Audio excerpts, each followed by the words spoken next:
Okay, so thank you everyone for being here, for me to share my alchemy with you. That performance is called The Alchemist at Play. And it's about facing the flames and using collaboration to ignite your passions. So after seeing this performance, you probably think I'm fearless. Nothing could be further from the truth, actually. But very healthy fear of fire, and it helps me be in control. So I use my fear as a tool to help me focus, to help me override that instinct to flinch, and to jump right into the heat. It's not about getting past your fears, it's about getting into your fears.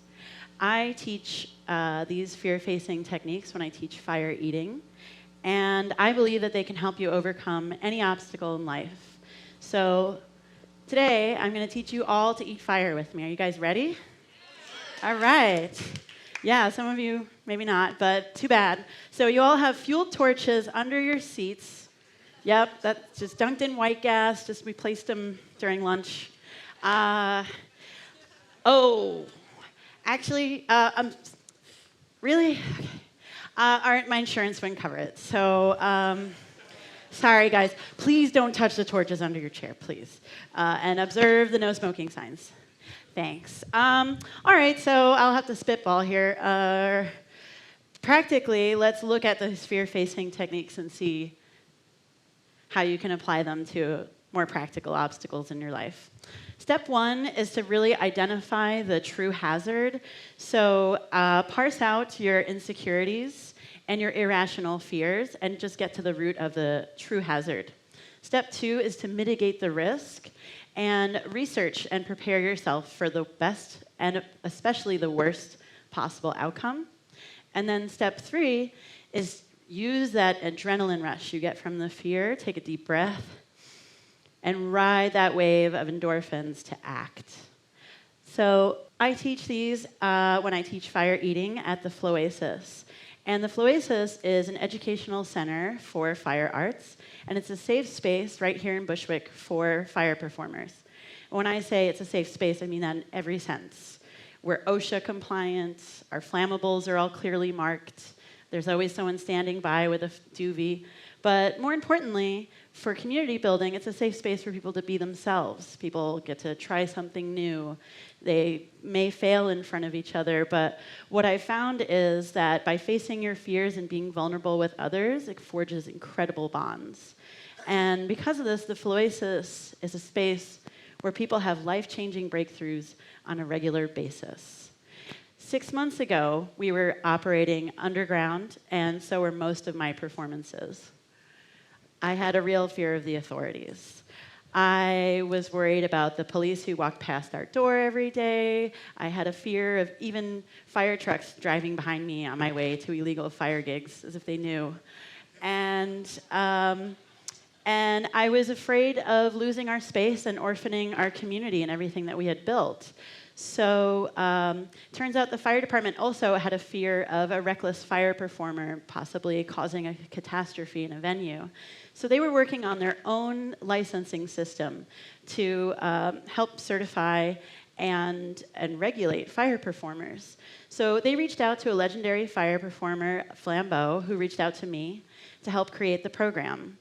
And you can't imagine how scared I was walking into the headquarters of the FDNY, past the arson investigation office, and into the explosives unit office. It turns out we had a lot in common, including our fears. So we used my fear-facing techniques to identify what those fears were.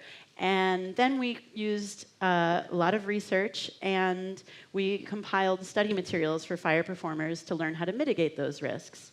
And then finally, we created a program for licensing fire performers. And as of January 1st, it went into effect.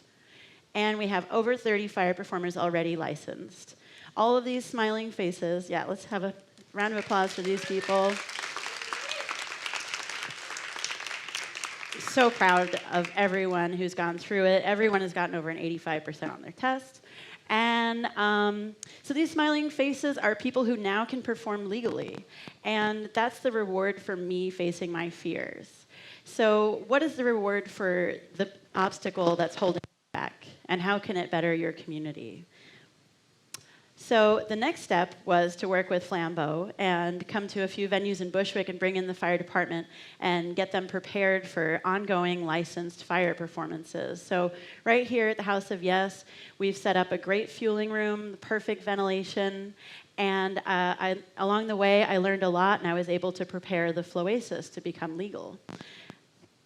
And I mitigated all those risks of being kicked out, and I finally took that final step, and I invited the fire department into our doors. I asked them for an unprecedented permit. This permit didn't exist before. It allows for a full year of any number of performers, any number of props, and all skill levels to come and learn. It needed to include classes, rehearsals, and casual practice events. We showed the FDNY that with our existing culture of safety, we were a responsible and supportive community. What I learned from them and vice versa was that the thing we had in common with the authorities was our fear of the worst case scenario. We pooled our resources and took action together. And now we can come out of the darkness and share our flames with the rest of the city. And beyond that, Las Vegas has already accepted our licensing program, and I'm in talks with fire communities in Seattle, DC, Boston, Chicago, and Philadelphia about their relationship with their fire department and adapting something like this. So how can you apply this to your goals?